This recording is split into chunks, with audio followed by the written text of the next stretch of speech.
visited our church in April a year ago.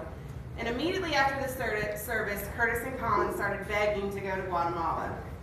And we took several of the pictures Shane handed out of the kids at the orphanage, including this group photo. I've carried this picture in my purse, my Bible, and have had one in my vehicle ever since. And the boys put pictures of the kids up on our fridge and in the room. Those of you who are parents can attest that there's times you do something because your kids want to, even though you'd rather not. And initially, that's why I committed to going to Guatemala, because my boys wanted to. And you know, what parent will want to deny their children the opportunity to serve the Lord? I've traveled on and off through the years, primarily for my job, but traveling is not something I enjoy. Prior to going to Guatemala, I had only traveled once internationally, and that was to Germany a couple years ago. And let's just say it was one of the most miserable weeks of my life.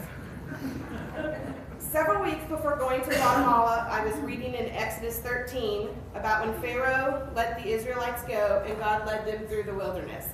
In verse 21, it says, "The Lord went ahead of them in a pillar of cloud to lead them on their way during the day, and in a pillar of fire to give them light at night, so that they could travel day or night. The pillar of cloud by day and the pillar of fire by night never left its place in front of the people." God went ahead of the Israelites, and he does the same for you and me. From that point on, any fear or anxieties I had about going was replaced with infinite peace. Our first morning in Guatemala, Shane shared our focus for the week ahead, which was threefold: to share the gospel and God's truth, to love on the kids at the orphanage and schools and the people of Guatemala, and to allow God to work through us and see him at work. I'm going to quickly go through some pictures to show you God's faithfulness in our focus and how we saw him at work. So we had the opportunity to share the gospel and God's truth basically anytime we were in front of people, but specifically on Sunday morning in the market, as Noah talked about last week, while the kids from the orphanage literally just walked up to people when we were there to pray over them in that situation. And then when we were at the schools, we played games to get the kids' attention. And then the boys of our church, every school we went to, so 6 different times, they were part of a puppet show, which meant that they held puppets up for 3 songs. And as you can tell, their hands got rather tired and they were supporting them, but they complained very little for doing that when none of them had any experience doing that. But the puppet show, and then a character Manny talked about 3 of the fruits of the Spirit to the kids. And then all of the kids had the opportunity to share their testimony twice. And then Nick, with the help of Renee, our interpreter, shared a gospel message that had to do with the fruits of the Spirit. And then we, at one place in particular, that's an evangel cube, as Noah talked about last week, that he used to support the message. So that's just an opportunity how we had the opportunity to share the gospel and God's truth. When it comes to loving on the kids at the orphanage and school, you know, that's something not hard for me to do as a mom. But the kids loved having their pictures taken. It was amazing to see my kids just out in the crowd and having kids lean all over them.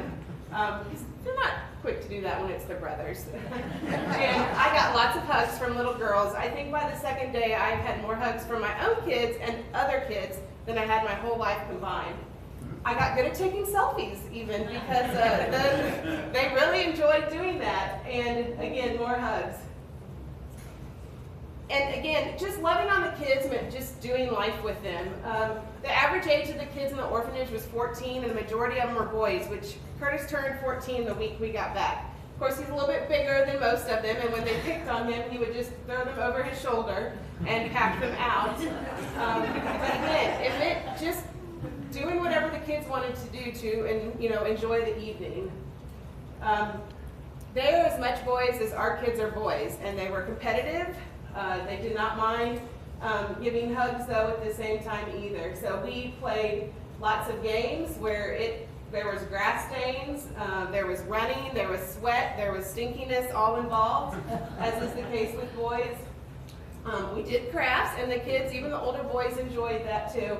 We graciously lost 11-4 to soccer. I did not play. We even did dishes, and I should say some of these pictures are other people's photos too, but you know, that's something that made the week seem so very normal, was being able to do something that I do most days at home. And it was something that, you know, Maria the cook cooked for at least 50 people every day, multiple meals a day. We used real plates, we used forks, knives, and spoons. There was no paper plates, none of that. And so being able to do dishes was a way to love on her and the people in the orphanage, just to help out. We were able to see God at work in multiple ways, but some of them was just seeing the kids raise their hand while we were singing to Jesus. And, you know, every single time I'm not someone who tends to raise my hands or outwardly do that sitting in the pew, but last Sunday I did. I found myself doing it without even thinking about it, because these kids had no second thoughts when it came to praising Jesus.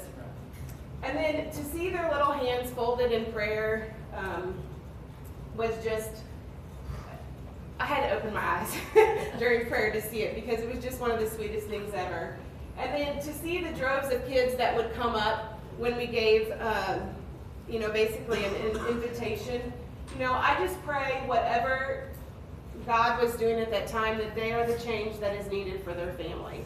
That the fruits of the Spirit that they learned about are what is needed to be the change for their little villages and their little families. We also had the opportunity to go to a hospital, and I hope someone else will talk more about that, because God was at work in incredibly tangible ways there. So I think Preston captured this picture, and I think it will forever be one of my favorite pictures for a lot of reasons. But, you know, missions in general is not something I've ever intentionally thought about. I went on a spring break mission trip, I think my sophomore year of college, with the Baptist Student Union at Mizzou, but that was the extent of my mission trip experience. I do appreciate Nick and Marcia's heart for missions, and it has served as an example and encouragement to me in the past few years.